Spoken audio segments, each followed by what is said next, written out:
Olá, esse é o segundo episódio do nosso debate com Afonso Vasconcelos.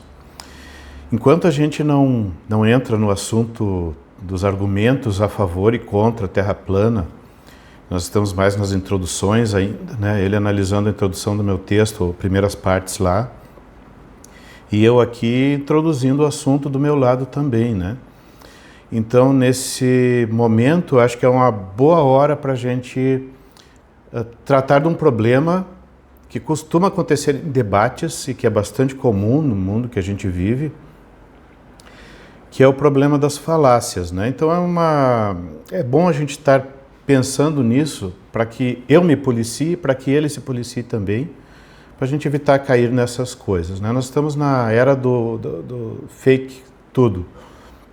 São fake news, fake science, né? Fake news significa notícias falsas, para quem não sabe, né? Fake science é pseudociência, falsa ciência. Fatos inventados, né? Fake facts. Fake arguments, argumentos falsos, né? Fake products, produtos falsos, falsificados. Explicações falsas, fotos falsas, né? O pessoal do terraplanismo gosta muito de pegar, por exemplo, montagens de fotos, né, feitas pela NASA ali. Então, se a gente pensar que uma foto montada é falsa, né, então é fake pictures, né? Então tem a informação falsa. Bom, isso é difícil de evitar, até porque a gente vive numa sociedade com meios de comunicação fáceis, né? E as pessoas às vezes se enganam, às vezes tentam enganar outros para conseguir alguma vantagem. Às vezes alguém ouve uma notícia falsa e passa adiante, né? A pessoa não tinha intenção nenhuma de enganar ninguém, mas acabou, né, de certa forma, mentindo. É mentira, né? Só que a pessoa não sabe disso. Bom, existem muitos tipos de enganos, de equívocos, né? Alguns indicam desonestidade ou sugerem que pode estar havendo uma desonestidade, outros indicam uma ignorância, outros indicam descuido, né? A pessoa escolheu mal as palavras, acontece, né? Inclusive o nosso amigo engenheiro terraplanista lá, uma coisa interessante que o Afonso trouxe à tona ali, é que quando ele falou que o Sol estaria no centro da Via Láctea, ele podia simplesmente ter trocado as palavras. E quando ele falou isso, eu achei... Sabe que é verdade mesmo? Na hora eu fiquei muito chocado, porque achei que ele estava confundindo conceitos, né? Mas de repente, quem sabe se era isso mesmo, né? Então, todos nós podemos colocar equívocos, cometer equívocos, trocar palavras, né? E nem sempre isso indica alguma desonestidade. Muitas vezes é um engano inocente. Mas, de qualquer forma, nós precisamos de uma maneira de nos precaver contra enganos, sejam nossos, sejam de outros, né? Ou até mesmo tentativas de manipulação. Quando alguém está tentando nos manipular, é bom a gente perceber isso. Ou pelo menos ver indícios para investigar, para ver se é de fato isso mesmo, né? Então vamos imaginar uma caixinha de ferramentas com vários compartimentos lá. Essa caixinha são as ferramentas que nós vamos usar agora nessa questão do terraplanismo, tá?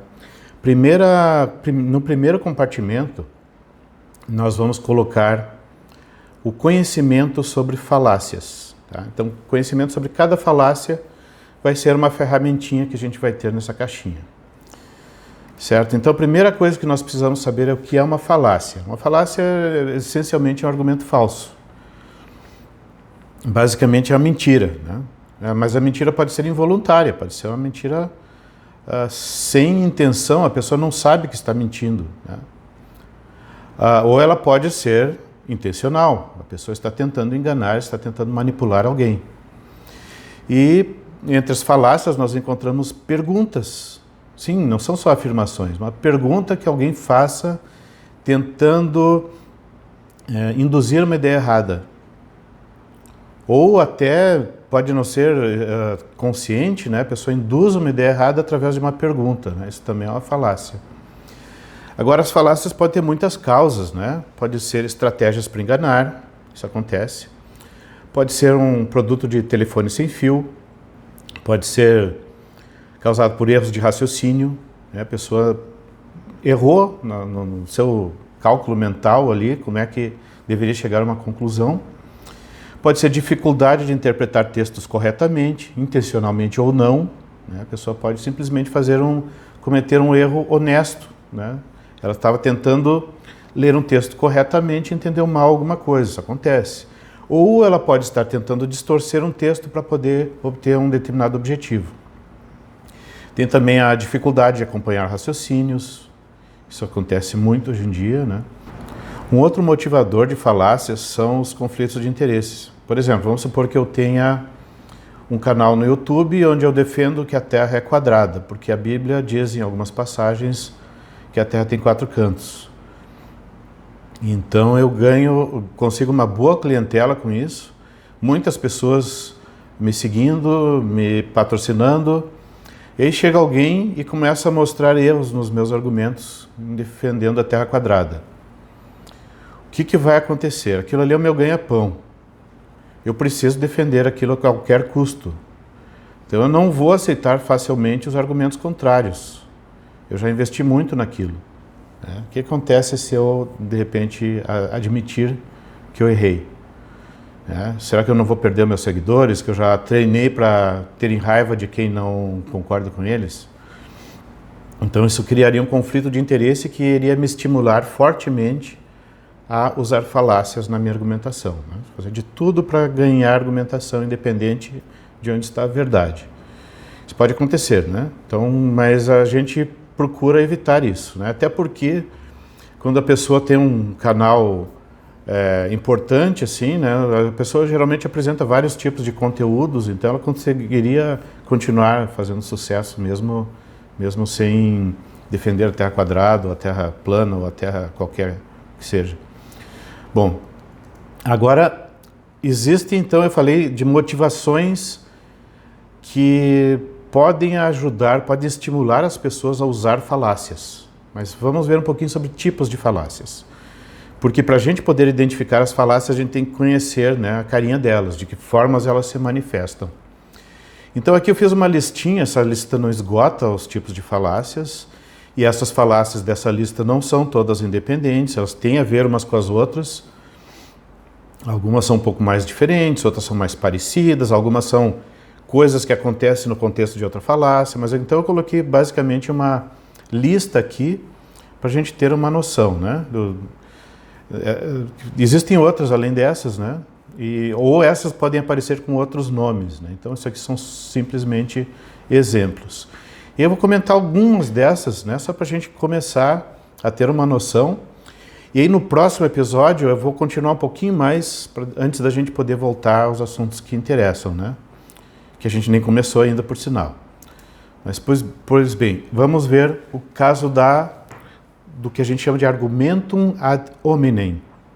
É uma expressão latina que acaba sendo o nome de uma falácia que consiste em criar um viés contra um adversário para desacreditá-lo. Então, eu não quero combater o argumento de alguém. Então, o que eu faço? Eu pego e tento denegrir a imagem dessa pessoa. Eu tento apresentar essa pessoa de uma forma que ela vai perder a credibilidade com o público, né? Existem maneiras legítimas de fazer isso. Por exemplo, a gente descobre que uma pessoa é muito mentirosa, né? E a gente menciona isso numa argumentação. Ok, mas os argumentos da pessoa podem ainda estar corretos, então a gente tem que ainda analisar os argumentos da pessoa. Eu não posso simplesmente descartar os argumentos porque a pessoa não é confiável, né?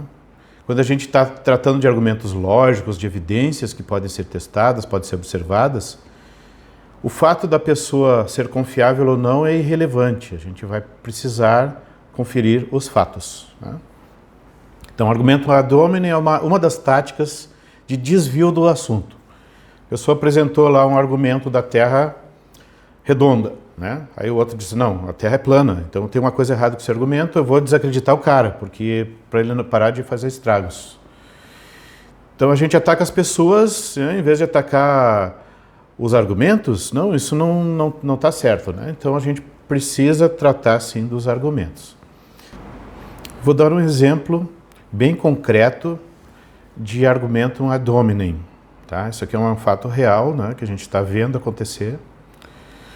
Ao invés de aceitar de fato o desafio do Michelson e analisar fatos incompatíveis com a Terra plana, levantam-se suspeitas e fazem-se acusações contra o Michelson, sua denominação religiosa e qualquer pessoa associada a ele.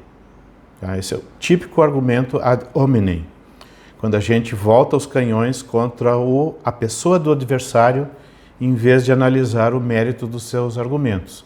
A gente simplesmente menospreza os argumentos. Uma coisa que as pessoas geralmente conseguem com esse tipo de falácia também é criar viés contra o adversário, né? As pessoas já vão ver todos os argumentos que ele apresentar como suspeitos, porque a pessoa é suspeita, né? Então é isso que o argumento ad hominem faz. É uma das piores baixarias que a gente pode fazer em termos de falácias, né? Agora eu vou fazer um contra-exemplo. Uma coisa que se parece com o argumento ad hominem, mas não é. Por exemplo, a gente constatar que alguém não domina um assunto em pauta, né? A gente está discutindo sobre alguma coisa, a gente percebe que o nosso oponente, né, nos argumentos, ele, na verdade, não domina o assunto. Por quê? Porque ele está cometendo erros muito básicos, né? Ele demonstra não conhecer detalhes técnicos que responderiam às próprias perguntas que ele está levantando, né? Coisas desse tipo. Então a gente pode até mencionar isso num debate. Não tem problema nenhum. Só que a gente ainda assim não fica livre de ter que explicar por que a argumentação dele está errada. Então a gente tem que explicar. Então não pode usar a desculpa de que o adversário é não confiável ou tem pouco conhecimento em alguma área, né? A gente não pode usar isso como desculpa para deixar para lá os argumentos dele. A gente tem que tratar dos argumentos. Infelizmente, todos nós somos tentados a fazer esse tipo de coisa, né? De verificar, isso aí nem vale a pena discutir, porque isso é muita ignorância, né? Então, todo mundo tem essa tentação, né? É muito fácil eu escorregar nisso aí. Então, eu vou tentar evitar esse tipo de coisa, né? A partir de agora, né? Mas eu sempre tenho tentado, mas já me aconteceu de verificar, não, mas isso aí é tão elementar que qualquer um vai notar que está errado. E depois eu descobri que não, na verdade as pessoas acreditaram naquilo, né? Então a gente acaba dando atenção para poder explicar por que aquilo tem problemas. Um outro contra-exemplo é identificar falácias que o adversário está usando, né? Isso não é um ataque contra o adversário, é simplesmente apontar erros que estão sendo cometidos, né? Qualquer um de nós comete erros, todos nós cometemos erros. Então a ideia é a gente ficar mais atento para evitar essas coisas, para poder se concentrar nos assuntos, ao invés de ficar com outras atividades, digamos assim, de debate acontecendo que realmente não são importantes para o assunto em pauta. Uma tática que é intimamente ligada com o argumentum ad hominem é o bulverismo. Essa palavra, se não me engano, ela foi inventada por C.S. Lewis, como sendo um tipo de falácia que ele observou, né? Mas olha só, parte-se da ideia de que o adversário está errado. Então procura-se motivação para o suposto erro. Quer dizer, eu nem entro no mérito do argumento do outro, eu simplesmente começo a explicar por que ele está cometendo aquele tipo de erro. Imaginar explicações, né? Fique bem claro, né? Então vamos dar um exemplo concreto aqui, ó. Por que globalistas defendem a bola molhada giratória, considerando-se que essa ideia está obviamente errada? Porque estão envolvidos em uma conspiração mundial. Então eu não vou examinar os argumentos dos globalistas. Vou simplesmente supor que eles estão envolvidos numa conspiração, ou que eles pertencem a alguma denominação do mal, né? Ficar procurando motivações para o suposto erro. Isso é o que a gente chama de bulverismo, é um tipo de falácia também. Um outro tipo de falácia muito comum é o argumento do espantalho. Esse consiste em combater uma versão distorcida do argumento. Então eu vou citar um exemplo bem concreto aqui, ó. Lutz defende que as escolas são portadoras da verdade. Mostrarei exemplos de coisas erradas que ocorreram nas escolas. Isso mostrará como Lutz está errado e defende princípios ruins. Isso a gente viu acontecer no primeiro episódio da série ali, né? Esse tipo de falácia foi usada de fato, né? Então, um outro exemplo é o seguinte. Alguém diz que os globalistas afirmam que os movimentos da Terra não afetam o que acontece na superfície da Terra, mas contradizem-se ao afirmar que o pêndulo de Foucault é afetado pelo movimento da Terra. Isso eu vi de fato num vídeo do YouTube e trata-se de uma falácia que é um argumento do espantalho. Por quê? Porque os globalistas não dizem que os movimentos da Terra não afetam o que acontece na superfície. Isso é falso. Afetam sim. Só que afetam de maneira mais sutil. Mas isso a gente vai abrir depois esse assunto com detalhes, né, quando chegar o momento certo. Por enquanto, basta saber que isso aqui é um argumento do espantalho, né, uma distorção do argumento original para poder defender uma ideia. Outro exemplo. A afirmativa seguinte, ó, a Bíblia afirma que a Terra não se move, portanto não existe rotação e nem translação. Isso aqui está fazendo o quê? Está pegando uma passagem bíblica, ou várias passagens bíblicas, na verdade, que falam de abalos sísmicos, né, e está aplicando a movimentos da Terra como um todo, né? Mas isso também é outro detalhe que a gente pode usar depois. Então, o argumento do espantalho pode ser usado na interpretação de um texto também, né? Eu parto de uma leitura equivocada de um texto e aí construo toda uma argumentação em cima daquilo. Isso também é argumento do espantalho. Vamos ver um outro exemplo do mesmo vídeo que eu mencionei ali dos globalistas, né? Falando de que os movimentos gerais globais da Terra não afetam o que acontece na superfície, né? Nesse mesmo vídeo, que foi do Leandro Batista, né, sobre o pêndulo de Foucault, ele basicamente diz assim, que o pêndulo de Foucault pode oscilar em qualquer direção e depois ele diz continua nas seguintes palavras. Então chegaram à conclusão, lá em 1851, quando foi feita a experiência aí pelo físico, que isso comprova que a Terra tem um movimento de rotação no seu próprio eixo, naquele sentido oeste-leste. Então, Leandro Batista falou isso no seu vídeo lá sobre o pêndulo de Foucault. Então, notem um argumento. Pêndulo de Foucault pode girar num sentido, no outro sentido, né? Qualquer sentido. Mas isso não prova que a Terra gira em torno do seu eixo. Verdade? Sim, completamente verdade. Isso não prova que a Terra gira em torno do seu eixo. O que está errado nessa argumentação? Porque o argumento não é esse. Não se conclui que a Terra está girando porque o pêndulo pode girar em qualquer direção. Não é isso. Então, esse é o argumento do espantalho. Outro exemplo de argumento do espantalho. Aviões pousam em pistas a uns 200 ou 300 km por hora. Se a Terra girasse a mais de 1.600 km por hora, os aviões seriam despedaçados no pouso. Parece correto isso, né? O que está errado? Está errado que o cenário foi mal construído e não está refletindo o que os globalistas realmente dizem. Não é assim que funcionam essas coisas, né?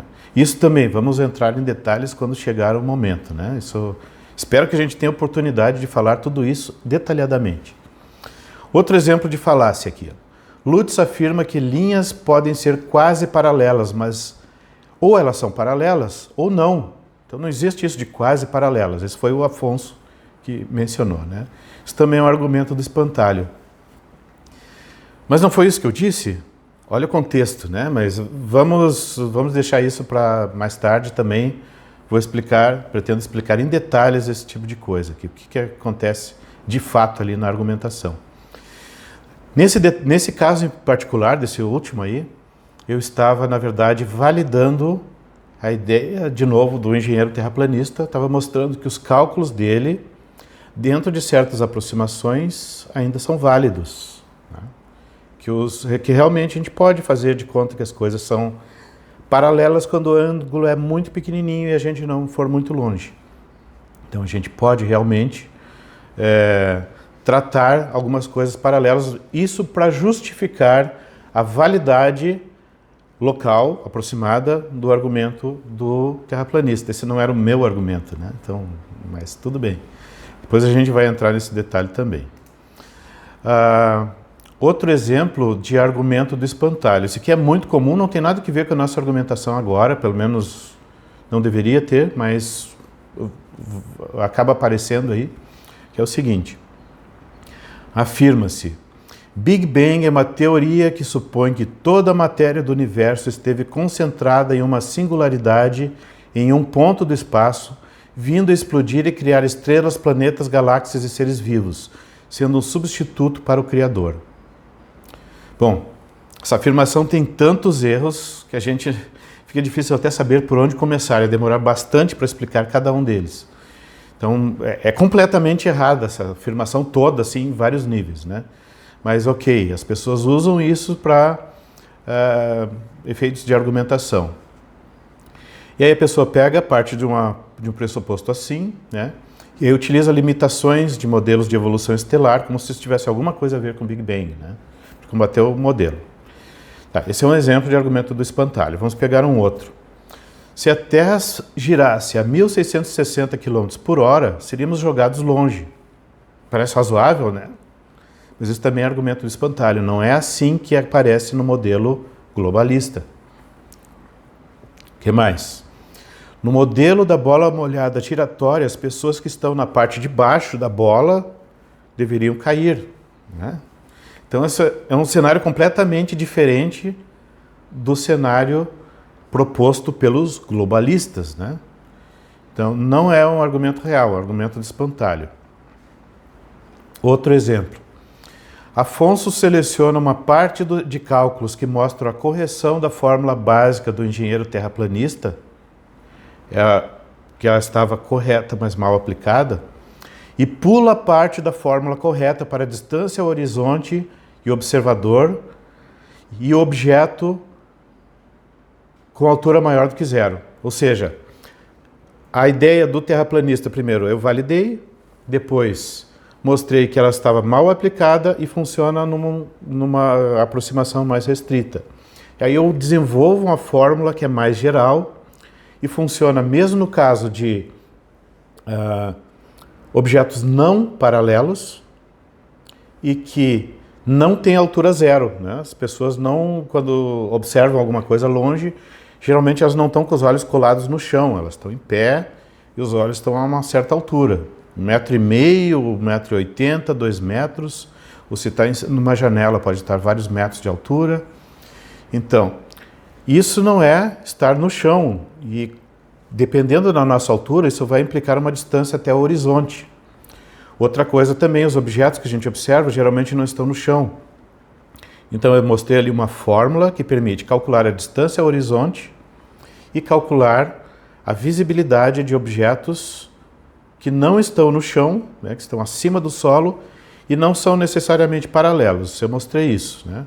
Então no vídeo lá é fácil de tu pular, fácil da pessoa pular essa parte aí e ficar só com trechos do texto que parecem dizer outra coisa, né? Então acaba passando a ideia de que o texto está errado, está fazendo afirmações incorretas, etc., né? Outra coisa também, olha só. Por que eu usei a série de Taylor, né? Na demonstração, na explicação ali da correção dos cálculos do terraplanista. Se dava para usar o Excel, né? Para que podia usar o Excel, podia usar uma planilha eletrônica, para que fazer tudo aquilo ali? Porque fazendo aquilo ali, a gente fica sabendo qual é o significado da constante de Martins. A gente vê que ela corresponde a 1 sobre 2 vezes o raio da Terra, ou seja, 1 sobre o diâmetro da Terra. Se for fazer um cálculo numérico, uma regressão, vai obter o quê? Vai obter uma curva, vai obter números. Isso não diz de onde saiu aquele número daquela constante, né? E a série de Taylor nos ajuda a ver de onde saem essas coisas, né? Então o objetivo de toda a sessão lá era mostrar de onde saem algumas aproximações que a gente faz. E aí simplesmente colocar isso num cálculo numérico não vai mostrar nada, né? Simplesmente vai dar uma curva que vai continuar sem significado. No momento que essa minha explicação do significado da coisa é descartada do texto, isso se torna um argumento de espantalho, porque parece que eu estou fazendo bobagem ali, que coisas desnecessárias que não tem nada a ver, né? Então passa uma ideia bastante errada do texto. Esse é argumento de espantalho também. Vamos encerrar por aqui, porque nós já passamos um tempo aí discutindo essas duas falácias principais, que é o ad hominem e do espantalho, né? Com aquela filhinha ali, que é o do ad hominem, né? Também que nós discutimos, né?